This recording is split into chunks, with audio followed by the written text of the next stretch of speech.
I'm Robert Bell. We are here at the 2012 NAB show, speaking with senior executives of our member companies who are thought leaders in the media distribution space. And here's what they have to say about the enormous changes taking place in media distribution today.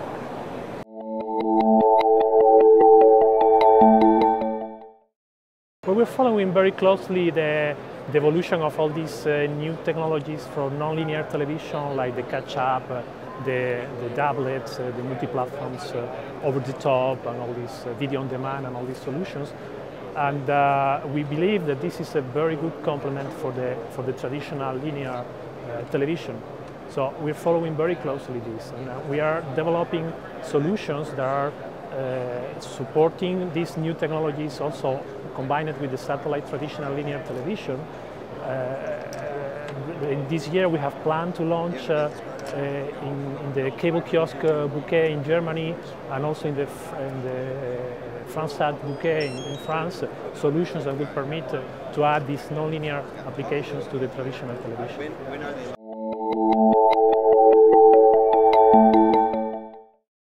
Now there are positive trends there. One of the positive trends, for example, is the evolution to high definition from standard definition.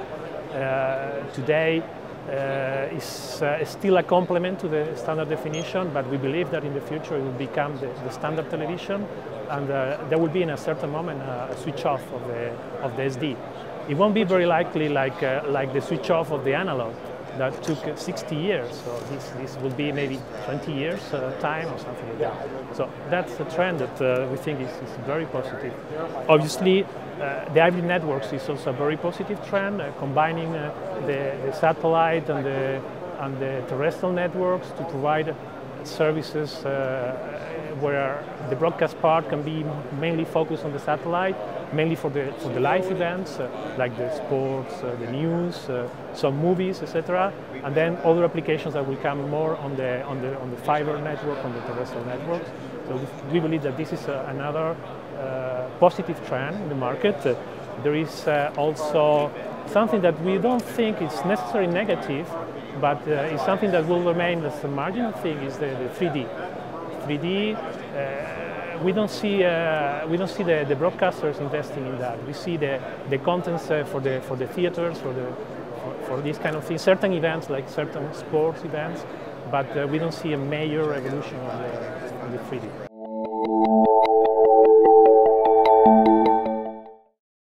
When we talk about the satellite, of course, quality is always the same on the top topic. And then there is bandwidth and flexibility. Concerning the quality, one of the main topics in the satellite industry today is the interferences. We are actively participating with the other satellite operators, with vendors and with broadcasters in developing techniques to mitigate the consequences of the interferences. We have announced in the IBC last year that we were going to use carrier ID for the Olympic Games this summer, and this has been a great success. The vendor has developed a solution and we are adopting it, and it will be ready for that moment. So that's quality. Then in terms of flexibility and bandwidth, this is always also an important subject. Because the applications, the broadcast is demanding every time more and more bandwidth. We are moving more and more to the high definition. The television market is also growing a lot.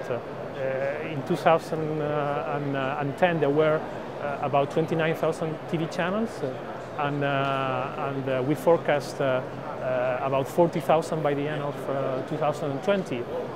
And most of them will be in high definition rather than standard definition. And there is also the ultra high definition that is coming. So we need that broadband. And we need the flexibility also because we need to address the traditional markets in different ways, and we need to address also the developing, the emerging markets. So for that, what we're doing is deploying new satellites with more flexibility and more capacities.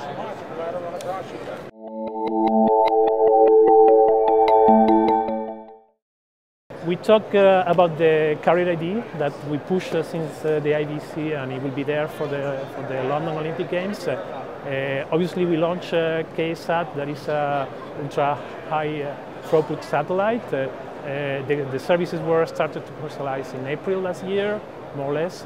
And the rollout of the two-way broadband service has been going on, and we will continue. But right now we're launching the professional services, and mainly for the industry. We have a solution now for the contribution links for the DSNG, the news gathering, using KSAT as a new technique based all on IP on a broadband network. And obviously we are launching new satellites. We have 2 new satellites coming by the end of the year, more capacity, more bandwidth, more flexibility. This is what we're doing.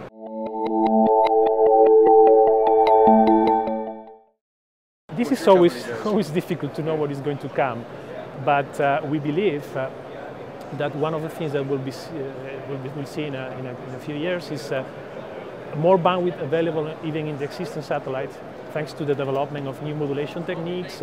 There will very likely be a new standard, DVB-S3 there, so we can get more out of the existing infrastructure and more out of the new satellites coming.